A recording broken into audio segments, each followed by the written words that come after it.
Hey there, and welcome to the Savvy Painter podcast. I am your host, Ann Treese Wood. I'm a painter, master coach, and the founder of Savvy Painter Growth Studio. So today we are kicking off a special series on something that I have been developing behind the scenes for a while now. It's something that I call the Create Spiral. And I think of it as a growth path for artists. It's this framework that I'm using inside Growth Studio and within my private coaching to help artists understand why they get stuck, where they are in their process, and how to move forward easily, simply, without shame, without any drama. So here's what got me thinking about this is I think we're all familiar with downward spirals where we just get a thought in our head and we just start spiraling, adding to it, and pretty soon we're just feeling pretty gross. So this spiral, the Create Spiral, I think of it as that growth path for artists. It's an upward spiral. So it includes some of the things that we do anyway, but I organize them and reframe them so that they create a positive momentum in your art practice. Because here's the thing, and I hope this doesn't sound too obvious, but it's the obvious things that we so often overlook. But growth isn't linear. And if you've ever felt like you've lost momentum or you don't even know what you want to paint anymore, it doesn't mean that you're broken. It just means that you're in a very specific part of this spiral. So this Create Spiral, it repeats. It's a cycle that we move through as we go from being a beginning painter to an established artist and on towards mastery. So it's just something that we continually move through. And today I want to talk about the first phase of it, which is curiosity. So if you're in this phase, you might hear yourself thinking things like, I don't know what I want to paint right now, or everything just feels kind of blah. Sometimes it shows up with like, I don't know where I want to take this series. You may have been working on something for a while. When you started it, you were so excited about it, and it was just the most brilliant thing, or, it was something that you were just like, oh my gosh, I just cannot, I'm fascinated by this. I can't wait to jump in on this, and I can see this going on for multiple paintings.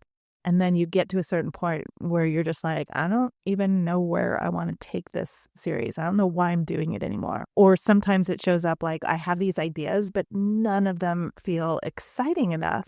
So if you are like most of the artists that I coach, then your brain immediately is going to want to fix that, because we all want a plan. Our brains want breakthrough, it wants certainty, it wants order, it wants to know that I go A, B, C, D, and if I just keep taking those steps, then I'm going to get all the way to Z or wherever you want to get to.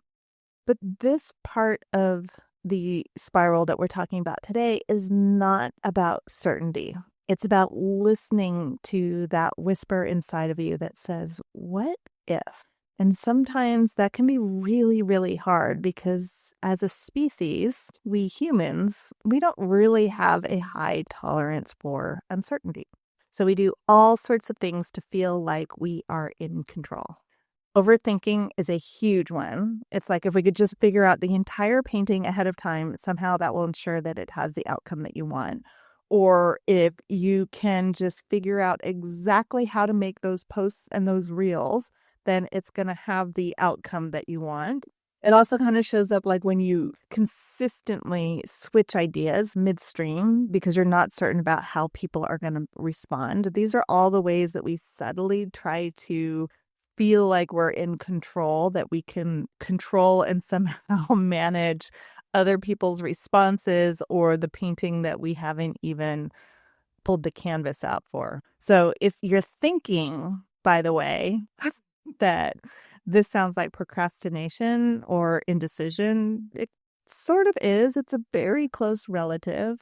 It's one of the reasons that we procrastinate or we get really busy on something else, like cleaning the entire studio or rearranging your drying racks or suddenly needing to delete all the emails or all the photos in your phone. These little habits that we have, these little things that we do to distract ourselves, none of them are negative, but the reason we choose to do them and the reason that we choose to do them at that particular moment, that's what we're revealing here. That's what we're taking a look at. So one of the things that is very counterintuitive, I think, is that the better that we get at feeling uncertainty or feeling any of the emotions that we're not so inclined to feel, that frankly we just prefer not to feel, the more powerfully we can show up in the studio. It's interesting, I think, because the more familiar we get with that feeling of uncertainty or that feeling of fear, whatever the negative emotion is that we don't want to feel or that we're trying to avoid. Those are two big ones I know with most of the artists that I work with and with human beings in general. Uncertainty and fear, we do not like it. But that counterintuitive piece of this is that the more familiar and intimate we can get with the feeling of fear, for example, then the more we can really understand what it is to be fearless or courageous.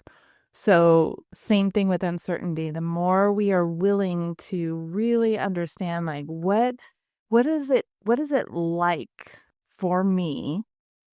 And it's going to be different for everybody, right? That's what's so fascinating about us. What is it like for me to feel uncertain? What does it feel like in my body? What is the physical sensation of it? And what are the ways, and this is where it becomes like the best teacher. What are the ways that when I feel uncertainty, I try to avoid that feeling? What are the ways that I distract myself? What are the ways that I kind of like in my own self conversation, I change the subject and just immediately want to go to something different?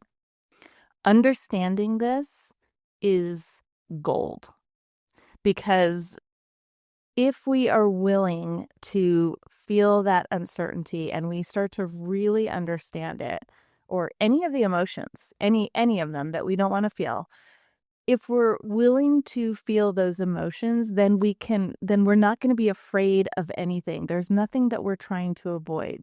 So if that's the case, the more that we strengthen that, the more powerfully we will show up in our studio. Curiosity is one of the best ways that I've found to get out of these traps, because curiosity creates options and it creates opportunities. Curiosity allows for new solutions, new insights, and honestly, it's just a lot more fun. Maybe having fun is one of the ways that I like to distract myself, but I also really love to dig into why is it that I am experiencing this, or what are the habits that I have when I try to avoid experiencing this. Both of those questions are going to get me incredible insights that are going to help me in my studio and honestly in my life. So anyway, I don't know about you, but I really want to create more fun in my studio and in my life. And I just kind of figure, who says it has to be so heavy and so difficult so often? So I'll tell you the story.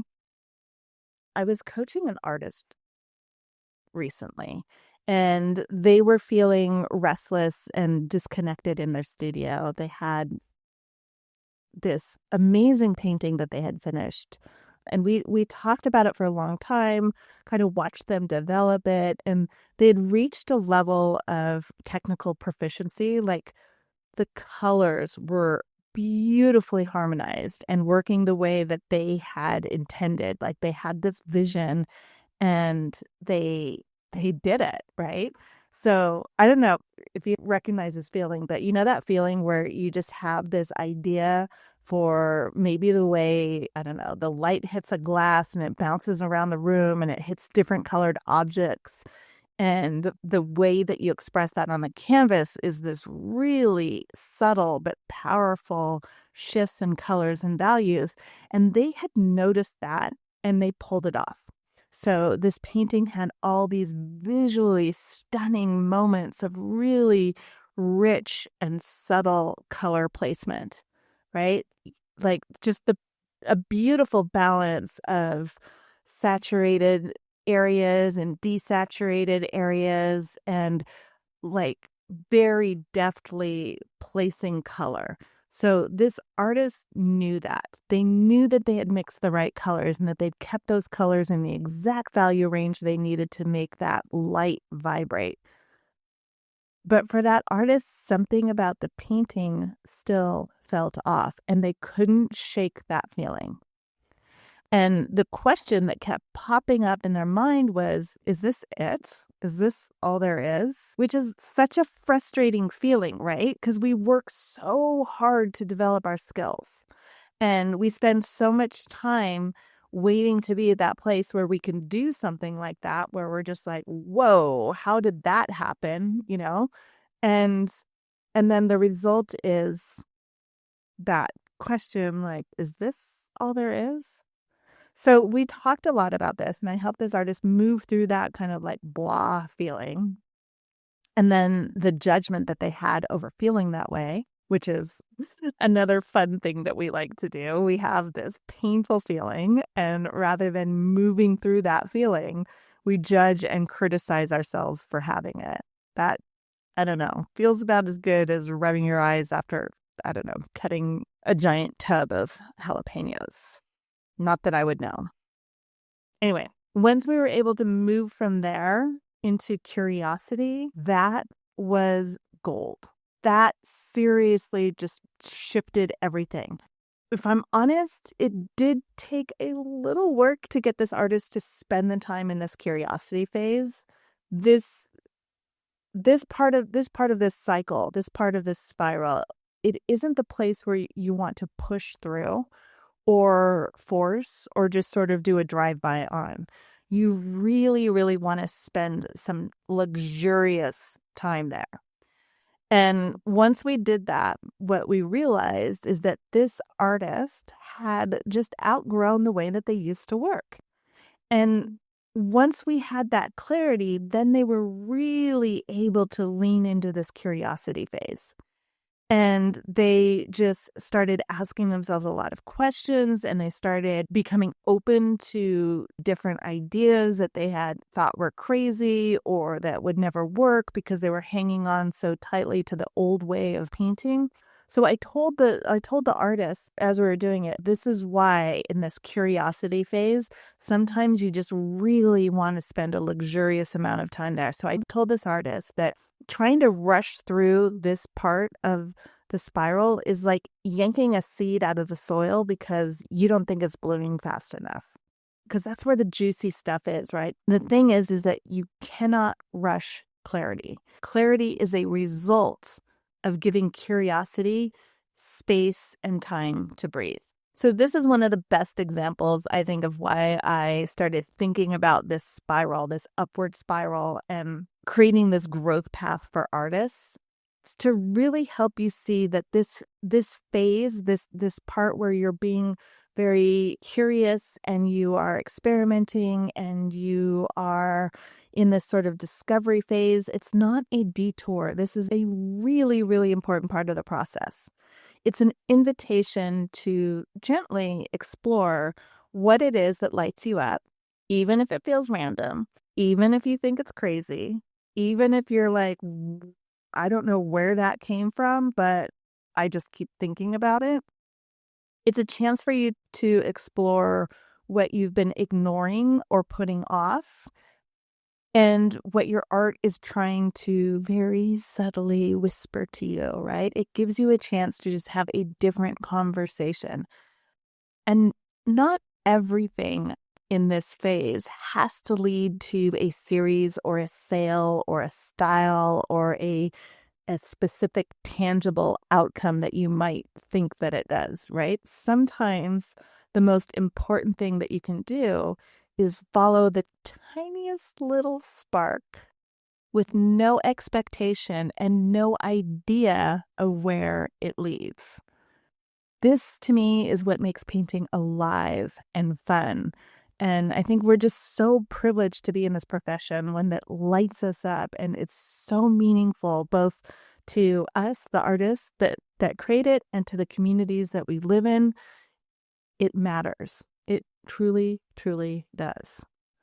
So if you're in that murky place where nothing feels clear, try this. Just grab your sketchbook or a journal and finish this sentence. I'm really curious about, and then fill in the blank. And you can even kind of play around with, what is it that you're curious about it? How are you curious about it? What does it remind you of? It's not about what you think that you should paint, and it's not about what would impress people. Just look for the things that feel quietly alive for you right now. And then give yourself permission to explore that.